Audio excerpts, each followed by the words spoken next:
The road stretched long and empty under the fading sun, nothing but asphalt and dust for miles. Just how I liked it. I'd been driving since sundown, hauling a sealed cargo load out of Houston bound for the Nevada border. The company gave me a decent bonus for no questions asked. That meant trouble, and trouble had a way of finding me. I checked the rearview mirror. There they were. Two black SUVs, running silent, no headlights, no signals.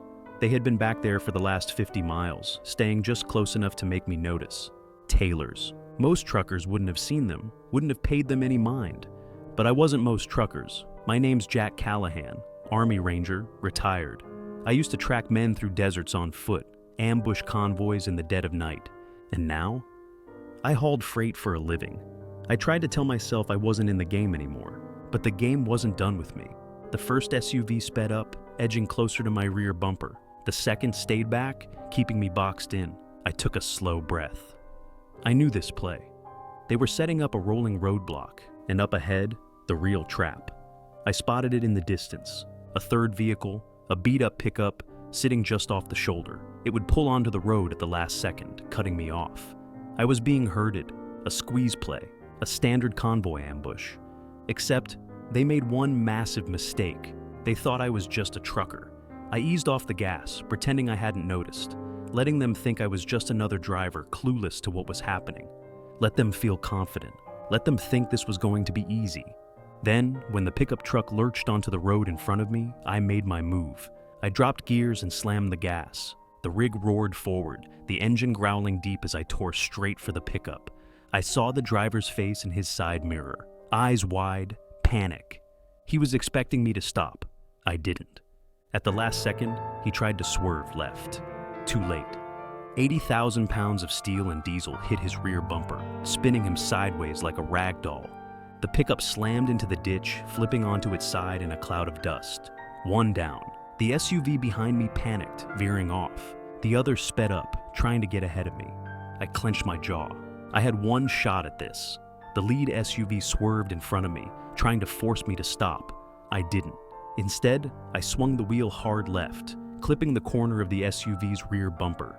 Tactical driving 101. Clip the wrong spot, and you just bump them. Clip the right spot, you send them spinning. The SUV whipped sideways, tires screeching against the asphalt. I barely had time to brace before the side of their vehicle slammed into the trailer. I heard metal crunch, glass shatter. Then, they were gone. Spun out, wrecked, smoking in the ditch. Two down. But the last SUV was still there. I checked the mirror, the back window rolled down. A rifle stuck out. My stomach tightened. This was no normal hijacking.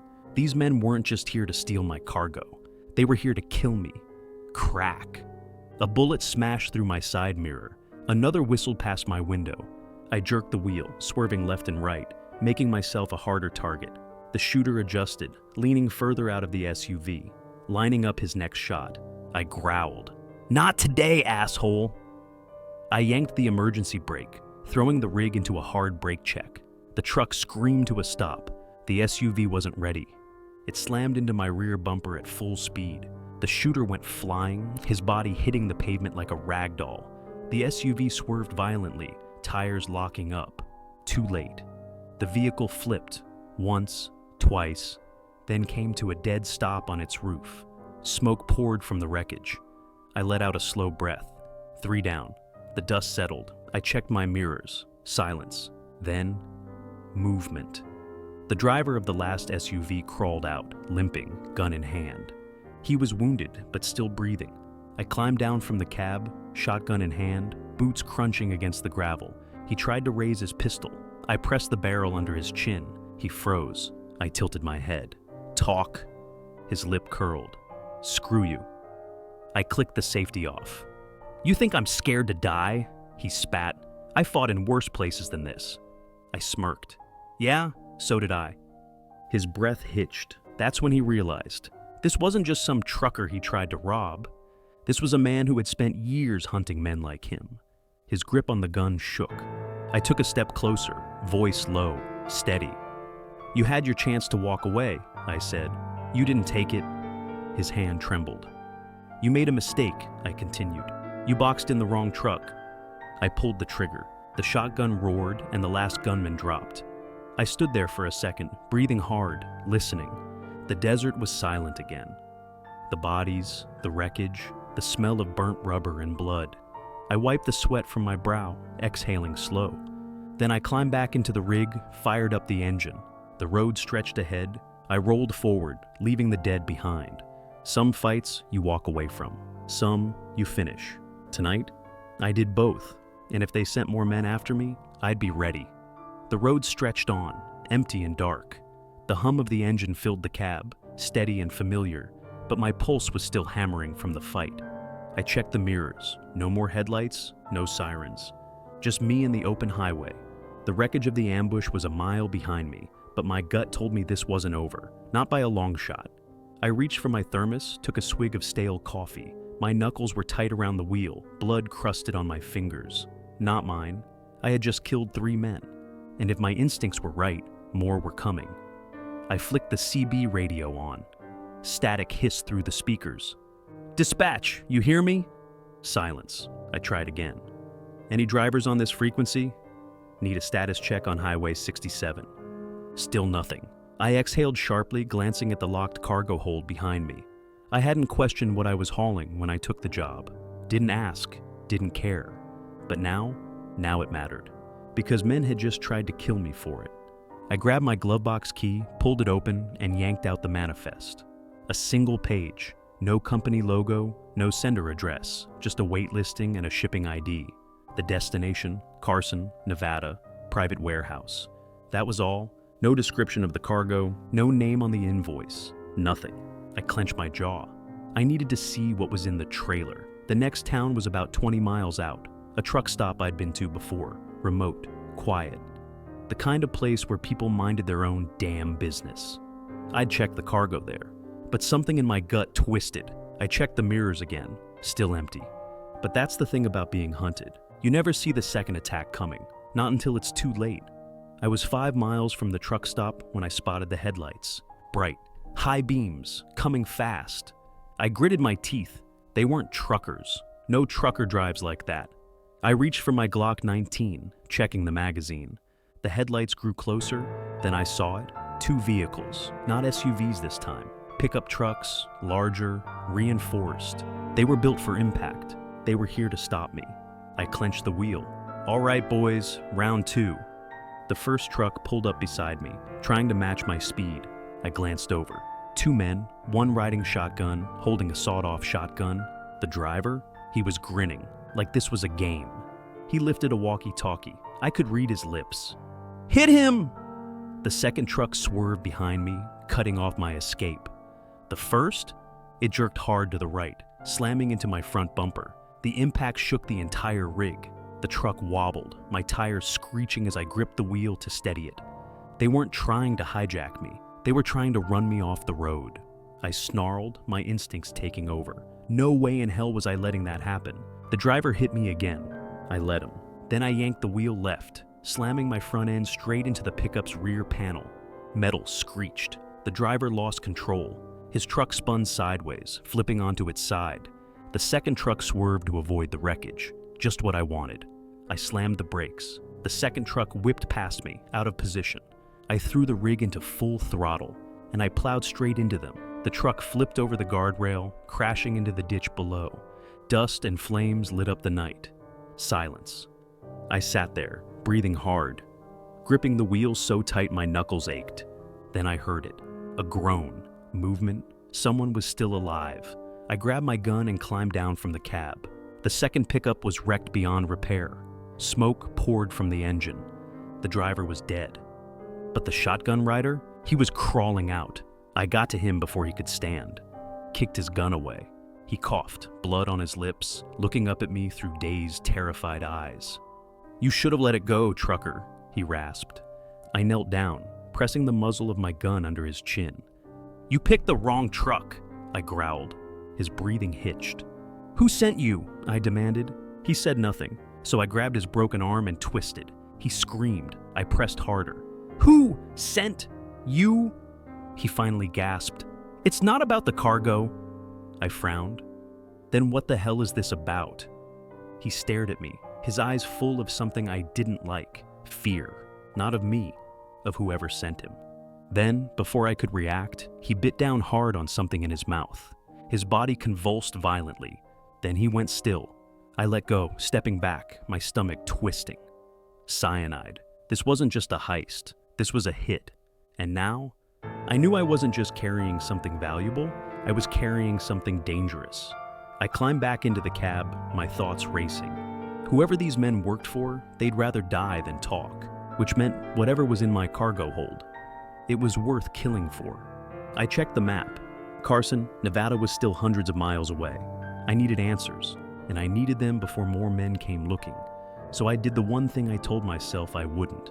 I pulled off onto a back road, parked behind an abandoned gas station, grabbed my crowbar, and walked toward the trailer doors.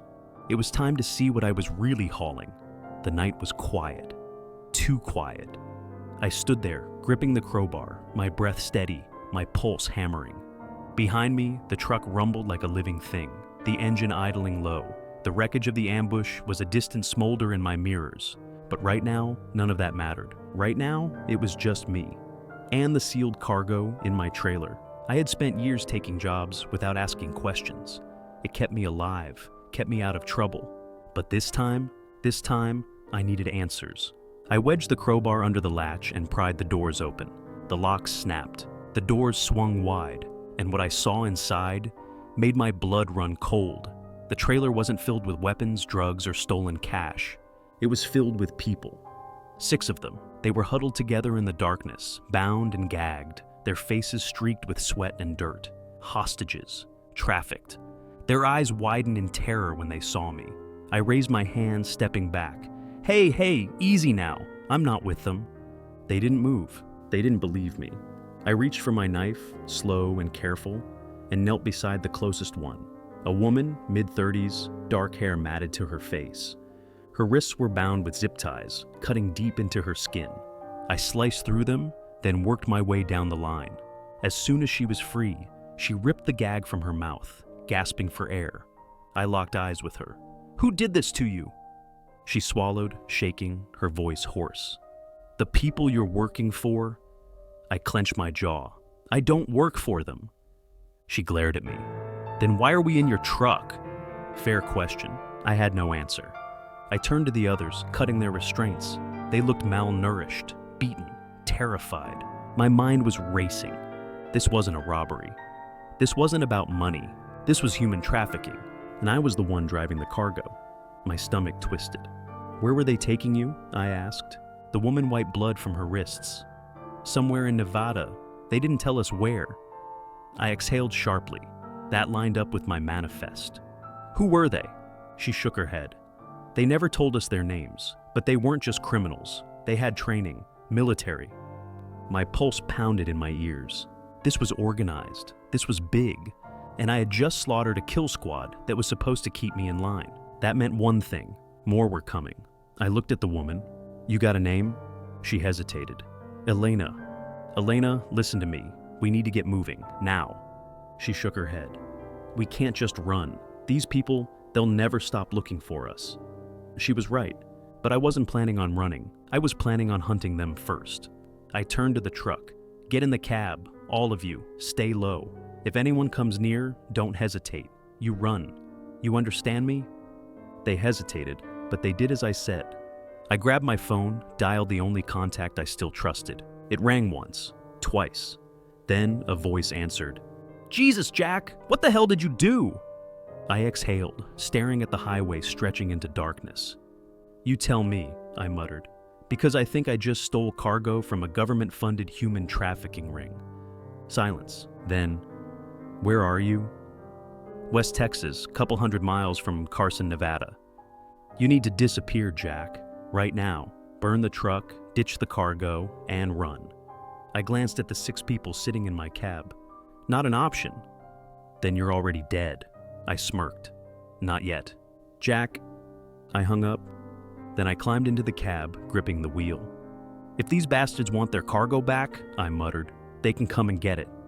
Then I gunned the engine and took the fight to them. The highway stretched out ahead, dark and endless, but I wasn't running. I was driving straight into the storm.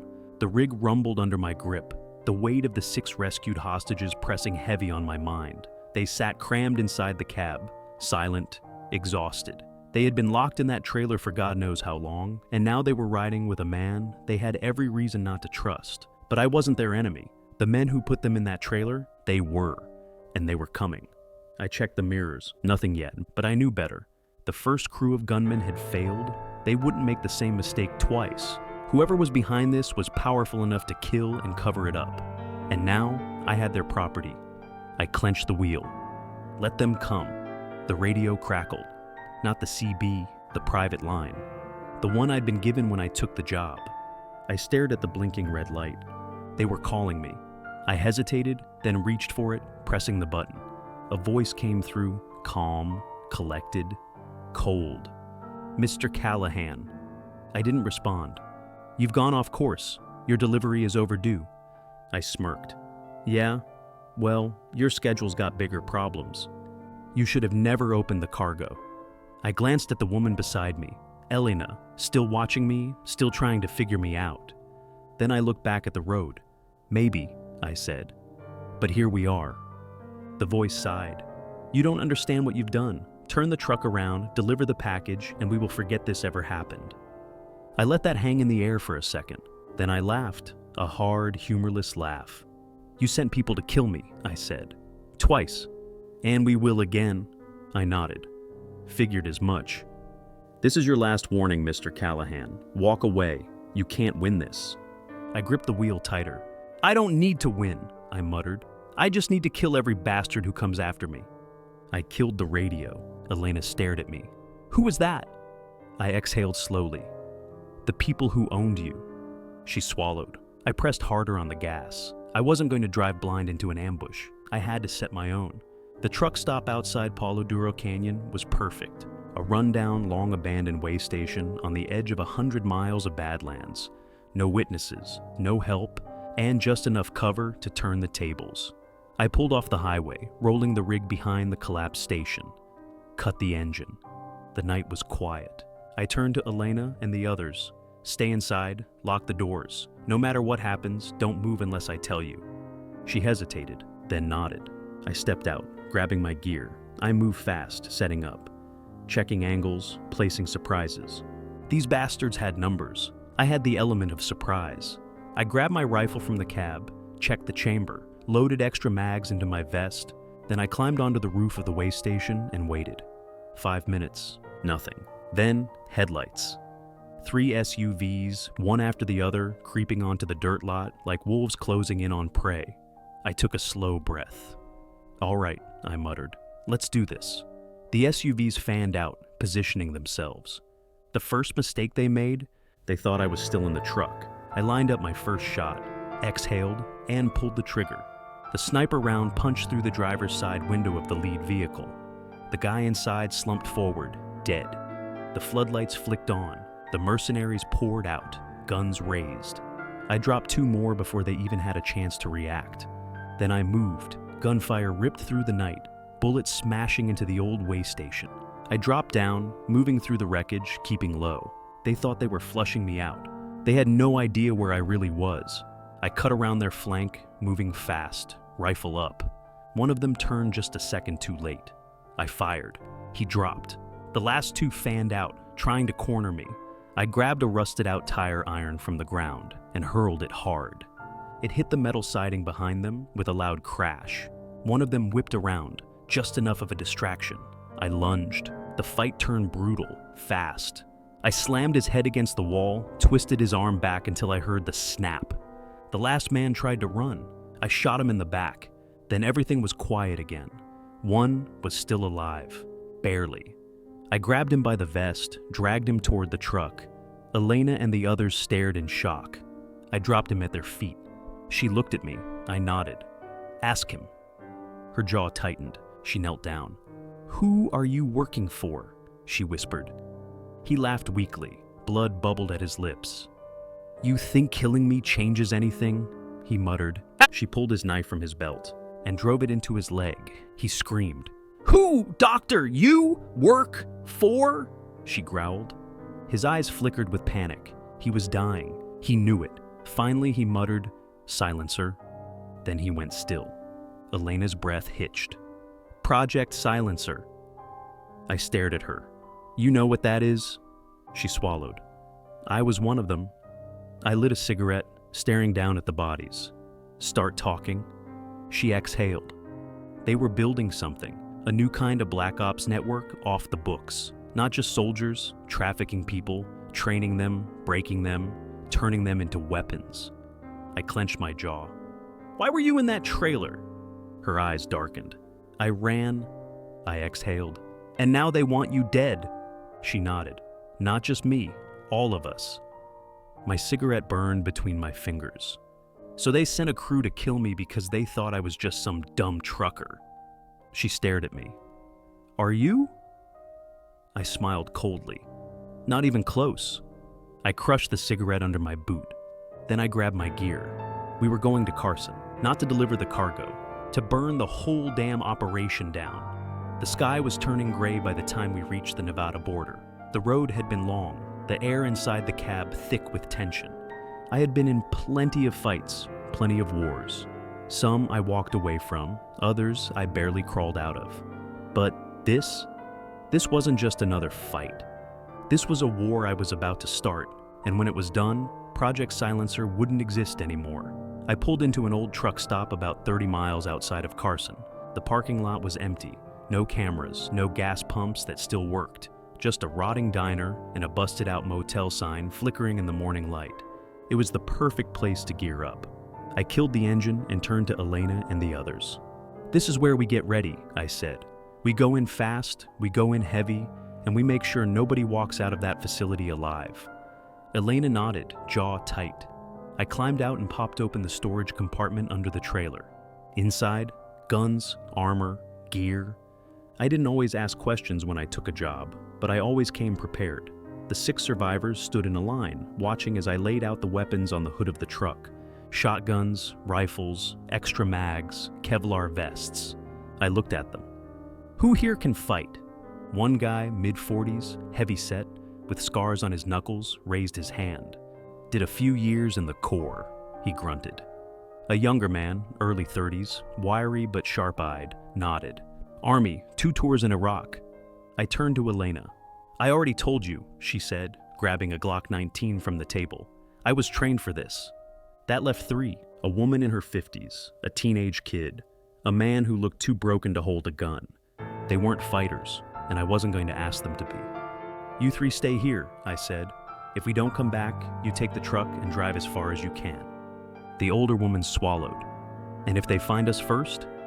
I handed her a sawed-off shotgun. "You don't let them take you." She nodded, gripping the weapon tight. I turned back to the others. "Let's move." Carson, Nevada, wasn't much of a town. Just dusty roads, half-dead buildings, and a lot of empty space. The kind of place where things could go missing, without anybody asking questions. That's what made it the perfect cover for Project Silencer's facility. It wasn't listed on any map. No signs, no fences. Just a plain warehouse at the end of an abandoned industrial road. It looked like nothing, but I knew what was inside.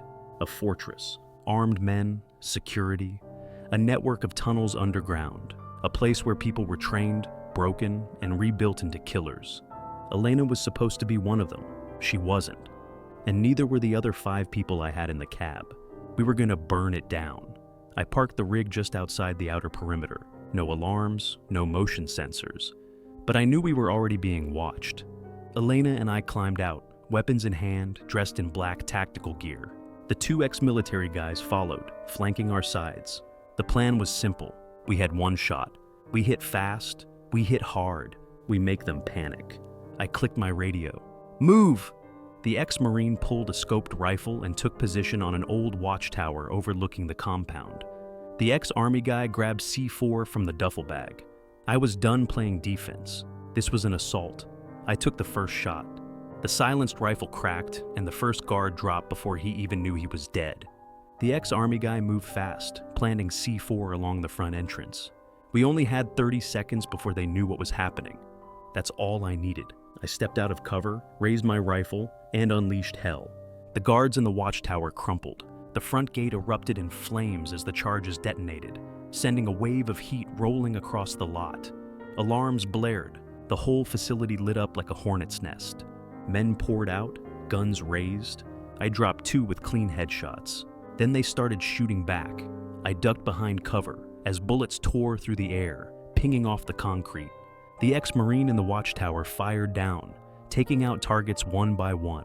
Elena moved fast, sprinting toward the front doors under the cover of smoke. I followed. We were inside before they even knew where to aim.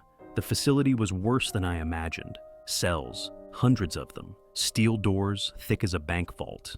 Some locked, others wide open, the rooms inside filled with old restraints and dried blood. A prison, not just for the 6 people in my truck, for dozens, hundreds. The radio on my chest crackled. The Marine's voice, "More coming your way." Heavily armed. I exhaled. We weren't leaving empty-handed. "Elena," I said, "find the control room. Unlock every door in this place." She nodded, sprinting down the hall. I turned to the ex-army guy. "We hold this ground," I said. "We let them come to us." He nodded, cocking his rifle. "Let's make them regret it." The guards came in waves, but we had position, we had surprise, and we had a hell of a lot more to fight for.